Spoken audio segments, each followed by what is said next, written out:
औज़ुबिल्लाहि मिनश्शैतानिर्रजीम बिस्मिल्लाहिर्रहमानिर्रहीम। Dear students, अस्सलाम वालेकुम वरहमतुल्लाहि वबरकातुहू।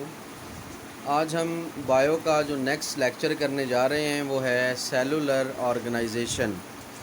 ये आपके चैप्टर 1 का लास्ट आर्टिकल है जिसको आज हम यहाँ पे अभी डिस्कस करेंगे।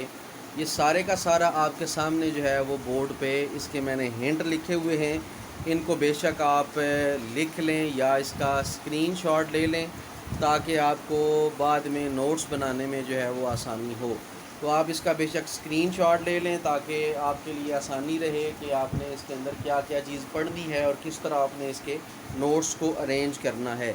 आसान सी चीज़ें हैं, मुश्किल नहीं है। कुछ आपने डायग्राम्स देखनी होंगी, डायग्राम्स बनानी होंगी और डायग्राम्स की प्रैक्टिस आपने अच्छे तरीके से करनी है। वो मैं आपको बताऊंगा एंड पे कौन कौन सी डायग्राम्स हैं जिनको आपने अच्छे तरीके के साथ डील करना है, ड्रा करना है। और ये प्रैक्टिकल पॉइंट ऑफ व्यू से भी और पेपर के पॉइंट ऑफ व्यू से भी इम्पॉर्टेंट डायग्राम्स आपके सामने हम रखेंगे। सबसे पहली चीज़ हम ये देखते हैं कि सेलुलर ऑर्गेनाइजेशन जो है वो होती क्या है। आपने ये देखा हुआ है, सेल अरेंज होके डिफरेंट किस्म का क्राइटेरिया रखते हैं। सेल अरेंज होते हैं, फिर जो है वो टिशू हैं, फिर जो है वो ऑर्गन है, फिर ऑर्गन सिस्टम लेवल है, इंडिविजुअल है एंड सो ऑन। ये चीज़ें लेवल ऑफ ऑर्गेनाइजेशन में आप जो है वो पढ़ चुके हैं। तो जितने भी ऑर्गेनिज़म्स हैं ये 5 ग्रुप्स में डिवाइड किए गए हैं। जितने भी इस यूनिवर्स के अंदर ऑर्गेनिज़म्स प्रेजेंट हैं उनको, यानी ज़मीन के ऊपर जितने ऑर्गेनिज़म्स हैं उनको 5 मेजर ग्रुप्स के अंदर डिवाइड किया गया है। वो 5 मेजर ग्रुप कौन कौन से आपके सामने वहाँ पे लिखे भी हुए हैं। एक है आपके पास प्रोक्रियाट्स। प्रोक्रियाट्स का आपको बता चुका हूँ, जिनके अंदर न्यूक्लियस प्रोमिनेंट नहीं होता। हम वैसे आपको समझाने के लिए ये कह देते हैं कि जिसमें न्यूक्लियस ना हो उसको प्रोक्रियाट कहते हैं। तो बेसिकली प्रोक्रियाट वो होते हैं जो प्रोमिनेंट न्यूक्लियस वाले नहीं होते। न्यूक्लियस होता है लेकिन प्रोमिनेंट नहीं होता, सामने नज़र नहीं आता। प्रोक्रियाट्स हैं। फिर आपके पास कुछ प्रोटिस्ट्स हैं जिनको यूक्रियाट्स कहते हैं, जिनके अंदर जो है वो न्यूक्लियस वगैरह प्रोमिनेंट होता है। प्लांट है, एनिमल है, फंजाई है। ये 5 ग्रुप हम बना लेते हैं। इन 5 ग्रुप्स में कोई ऑर्गेनिज्म अपने आप को डिवाइड करता है। अब हम देखते हैं सेल किस तरह ऑर्गेनाइज करता है खुद को। 3 पॉइंट मैंने लिखे हैं। पहला पॉइंट ये है कि all are made up of cell. जितने भी ऑर्गेनिज्म हैं ये किससे बनते हैं? सेल से बनते हैं। ये हमें पहले पता है। Cell is the origin of life. Cell is the life for any organism. Cell को आप डील करें तो सेल जो है वो एक लाइफ जो है ऑर्गेनिज्म को प्रोवाइड करता है। All are made up of the cell, ये हो जाएगा इसका पहला पॉइंट। दूसरा पॉइंट क्या है? 2 basic type of the cell. Cell की 2 बेसिक टाइप्स हैं। सेल के 2 बेसिक क्राइटेरियाज हैं। वो कौन कौन से उनको डील करते हैं। एक है प्रोक्रियाटिक सेल और एक है यूक्रियाटिक सेल। प्रोक्रियाटिक सेल वो होंगे ऐसे सेल जिनमें न्यूक्लियस प्रोमिनेंट ना हो। यहाँ पे मैं लिख भी देता हूँ, no prominent nucleus.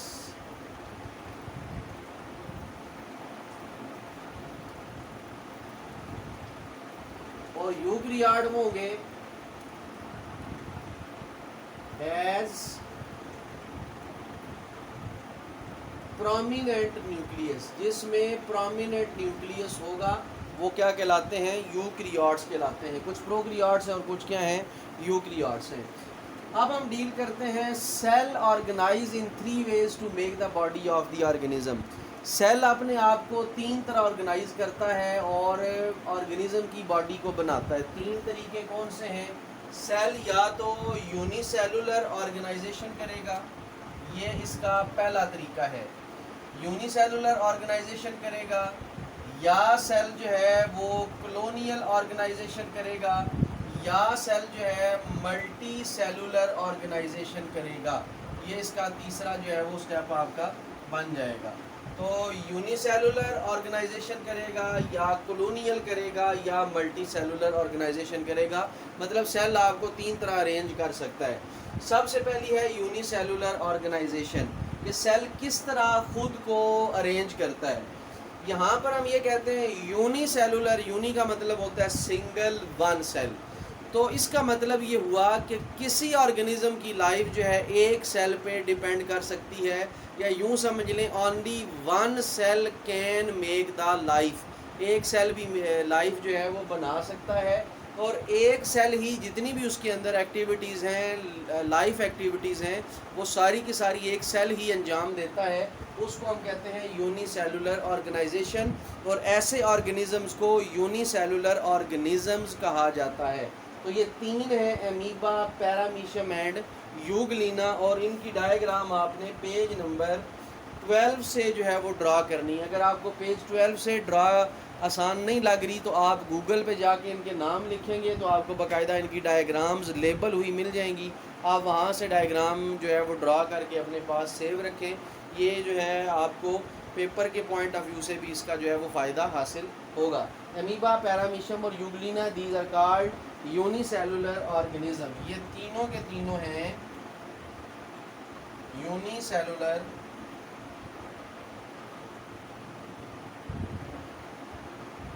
Organism.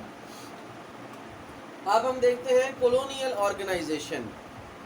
Colonial organisation में क्या होता है, कुछ सेल मिल के कॉलोनीज़ बनाते हैं। अब कॉलोनीज़ का क्राइटेरिया क्या है कि कॉलोनीज़ का क्राइटेरिया ये है कि अपना अपना वर्क ये डिस्ट्रीब्यूट नहीं करते, अपना अपना वर्क डिवाइड नहीं करते, बल्कि हर सेल अपना अपना काम कर रहा होता है, लेकिन रह इकट्ठे रहे होते हैं।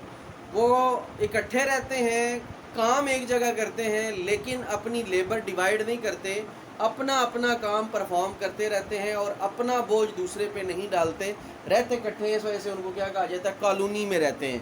तो इस ऑर्गेनाइजेशन को कहा जाता है कॉलोनियल ऑर्गेनाइजेशन, और ऐसे एनिमल्स को कॉलोनियल ऑर्गेनिज्म जो है वो कहा जाता है।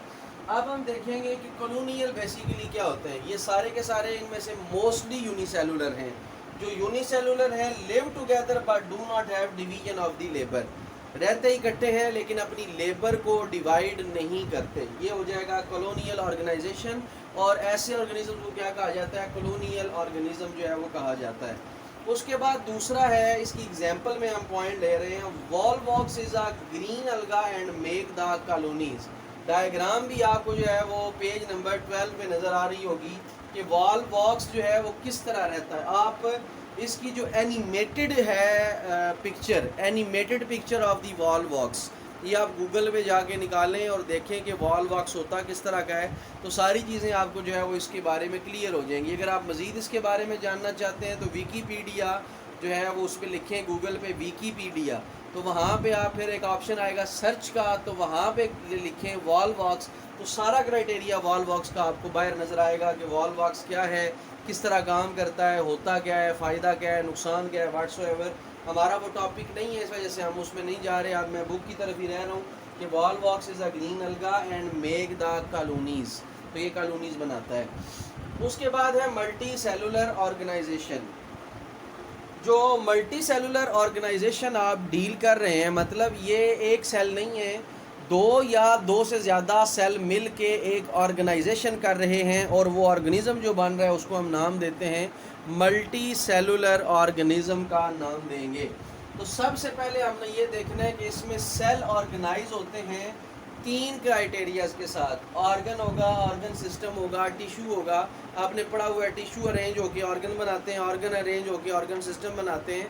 तो ये सारी चीज़ें मल्टी सेलुलर में आती हैं। तो ये पूरा एक ऑर्गेनिज्म है जिसमें मल्टी सेल हैं और डिफरेंट फंक्शंस हैं उसके। तो अब इसकी दो एग्जांपल्स हैं, वो कौन कौन से हैं इसकी एग्जांपल्स में, एक है मस्टर्ड प्लांट ये, और दूसरा है फ्रॉग। मस्टर्ड प्लांट को हम कहते हैं सरसों का पौधा। जो सरसों का पौधा, या आप इसको जो है वो साग के तौर पे भी या वेजिटेबल के तौर पे भी आप इस्तेमाल करते हैं मस्टर्ड प्लांट। मस्टर्ड प्लांट का जो साइंटिफिक नेम है वो है ब्रासिका कैम्पेस्ट्रस। ये आपको पेज नंबर 20 पे मिल भी जाएगा, इस पे सॉरी पेज नंबर 12 पे मिल जाएगा। जो मस्टर्ड प्लांट है उसका नाम है साइंटिफिक ब्रासिका कैम्पेस्ट्रस। तो आपने ये नाम भी याद रखना है। तो ये विंटर में इसको बोया जाता है और विंटर के एंड में जो है वो इससे बीज एक्सट्रैक्ट जो है वो किए जाते हैं।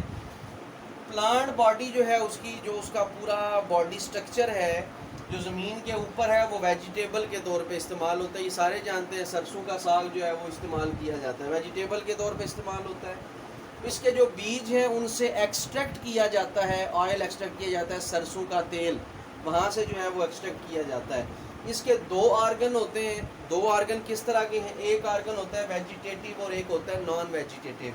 वेजिटेटिव आर्गन में रूट है, स्टेम है, ब्रांच है और लीव है, और बाकी जो पोर्शन बच जाएगा वो क्या है? Non vegetative. जो वेजिटेटिव होता है वो सेक्सुअल रिप्रोडक्शन में टेक पार्ट नहीं करता। तो ये आप बस इतना याद रखें, जो खाने के लिए इस्तेमाल हो रहा है वो आपका वेजिटेटिव पोर्शन है, जो नहीं इस्तेमाल हो रहा वो क्या है? नॉन वेजिटेटिव है। स्टेम, रूट, ब्रांच और ये लीव वगैरह ये हम इस्तेमाल करते हैं। फ्रॉग। अब फ्रॉग पे आते हैं। फ्रॉग का जो साइंटिफिक नेम है that is called Rana tigrina. इसको राना टिग्रीना कहा जाता है, साइंटिफिक इसका नाम है।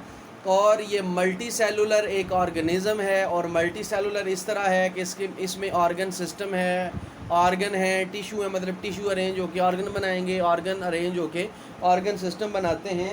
ये पूरा ह्यूमन बींग्स के साथ इसका जो क्राइटेरिया है ये रिजेंबल करता है। अगर आप इसकी सर्कुलेशन हार्ट की पढ़ लें और इसको आप कुछ ना कुछ स्टडी करें तो काफ़ी सारा आपको आइडिया होगा। इंसान के साथ इसका जो रिप्रोडक्टिव सिस्टम है ये काफ़ी सारा मिलता होता है। तो हम इसीलिए इसका जो है वो ऑपरेट भी करते हैं। ऑपरेट करने के बाद बच्चों को दिखाते भी हैं कि इसके अंदर ये चीज़ें जो है वो प्रेजेंट हैं। तो आपने मस्टर्ड प्लांट और फ्रॉग को जो है वो करना है, डायग्राम आपने मस्टर्ड प्लांट की ड्रा करना सीखनी है। अच्छे तरीके से आप इसकी डायग्राम को ड्रा करेंगे। बेशक ये आप जिस तरह ये दिया हुआ है उसकी 3-4 ब्रांचेस दी हुई हैं, आप वो 3-4 ब्रांचेस ना ड्रा करें, एक आध या 2 ब्रांचेस ड्रा करके बाकी जो है वो उसी तरह फूल वगैरह उसका येलो कलर का और लीफ बनाएं। इसी तरह आपने फ्रॉग का जो होगा क्राइटेरिया डायग्राम है आपकी पेज नंबर 15 पे, आपने इस डायग्राम को समझना है, लेबल करना है। तो ये यहाँ से आपको जो है वो लेबल करना डायग्राम आएगी।